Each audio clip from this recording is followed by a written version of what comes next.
তেহরানের আকাশে এখন কেবল বারুদের গন্ধ নয়, বরং অজানা আশঙ্কার মেঘ ঘনীভূত হচ্ছে। ইরানের সর্বোচ্চ নেতা আয়াতুল্লাহ আলী খামেনি গত কয়েক বছরে একের পর এক বন্ধু হারিয়ে এখন প্রায় নিঃসঙ্গ। 1 বছর আগে সিরিয়ার বাশার আল আসাদকে ক্ষমতাচ্যুত হওয়া থেকে রক্ষা করতে না পারার ব্যর্থতা দিয়েই এই পতনের শুরু বলে দাবি করা হয়েছে দ্য আটলান্টিকের এক নিবন্ধে বলা হয়েছে, এরপর ইসরায়েলি হামলায় একে একে চূর্ণ বিচূর্ণ হয়ে গেছে ইরানের গর্ব। অক্ষশক্তি বা রেজিস্ট্যান্স ফ্রন্ট লেবাননের হিজবুল্লাহকে কার্যত নিরস্ত্রীকরণের পথে ঠেলে দেওয়া হয়েছে।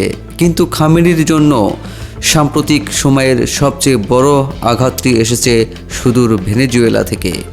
দীর্ঘদিনের মিত্র নিকোলাস মাদুরো যখন 6th অ্যাভিনিউয়ের কোনো আদালত কক্ষে বন্দী হিসেবে হাজির হন, তখন তেহরানের ক্ষমতার অলিন্দে কম্পন সৃষ্টি হওয়া স্বাভাবিক।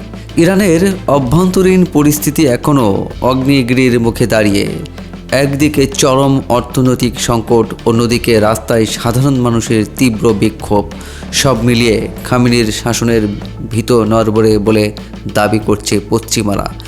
যদিও তেহরান বলছে শত্রুর চাপে তারা মাথা নত করবে না। সব ধরনের হুমকি মোকাবেলায় ইরান পুরোদস্তুর প্রস্তুত। গত বছর ইসরায়েল ও আমেরিকার সাথে ইরানের 12 দিনের রক্তক্ষয়ী যুদ্ধে ইরান নিজেদের জয় দাবি করেছিল। তবে পশ্চিমা অক্ষের দাবি সম্পূর্ণ তার বিপরীত। মার্কিন প্রেসিডেন্ট ডোনাল্ড ট্রাম্পের প্রশাসন ভেনেজুয়েলার অপারেশনকে সফল দাবি করে গত বছরের ইরান হামলার সাথে তুলনা করে যে হুঙ্কার দিয়েছে, তাতে ইরানের কপালে চিন্তার ভাঁজ না পড়ে উপায় নেই বলেই মনে করছেন বিশেষজ্ঞরা। বিশ্ব রাজনীতির মোড়ল হিসেবে পরিচিত রাশিয়া ও চীন এই পুরো সংকটে কার্যত নীরব ভূমিকা পালন করছে। এই নির্লিপ্ততা ইরানকে এক রূঢ় বাস্তবতার মুখোমুখি দাঁড় করিয়েছে। ইরানের কট্টরপন্থীরা এখন মনে করছেন টিকে থাকতে হলে কেবল সামরিক ও অর্থনৈতিক শক্তির উপর নির্ভর করতে হবে।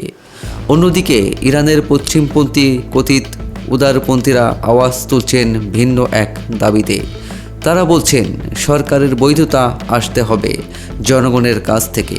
তাদের দাবি, ভেনেজুয়েলার মার্কিন আগ্রাসনের ঘটনা ইরানের সাধারণ মানুষের মনে নতুন আশার সঞ্চার করেছে।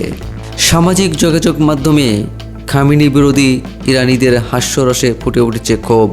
অনেকেই বলছেন জনগণের ভোটে ক্ষমতা না ছাড়লে শেষ পর্যন্ত বিদেশি শক্তির হাতেই এই শাসনের অবসান ঘটবে। তবে ইরানের শাসন ব্যবস্থা পরিবর্তনের এই আলোচনায় এখন সবচেয়ে আলোচিত নাম নির্বাসিত প্রিন্স রেজা পাহলভি। তিনি নিজেকে ইরানের অন্তর্বর্তীকালীন নেতা হিসেবে ঘোষণা করেছেন। রাজপথের বিক্ষোভে তার সমর্থনে স্লোগানও শোনা যাচ্ছে। যদিও পাহলভি সরাসরি সামরিক হামলার পক্ষপাতী নন, তবে তার সমর্থক এবং ঘনিষ্ঠজনরা মার্কিন ও ইসরায়েলি তৎপরতাকে সমর্থন দিয়ে আসছেন। কিন্তু প্রশ্ন থেকে যায়, আমেরিকা কি আসলেই পাহলভিকে ক্ষমতায় দেখতে চায়? ভেনেজুয়েলার দৃষ্টান্ত খুব একটা আশাব্যঞ্জক নয়। সেখানে ক্ষমতা বিরোধী দলের কাছে নয়, বরং মাদুরোর সাবেক ভাইস প্রেসিডেন্টের কাছে যাওয়ার ইঙ্গিত মিলছে।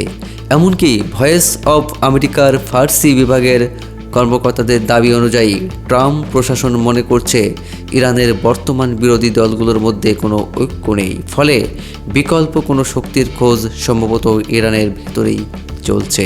ইরানের বর্তমান প্রশাসন দাবি করছে এই বিক্ষোভের পরিপূর্ণ উস্কানি আসছে বিদেশ থেকে। তেহরান এর পেছনে যুক্তরাষ্ট্র ও ইসরায়েলের গভীর ষড়যন্ত্রের ছায়া দেখছে।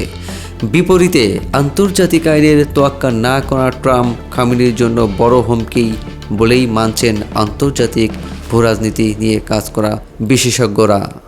সূত্র the Atlantic press TV, Meher news.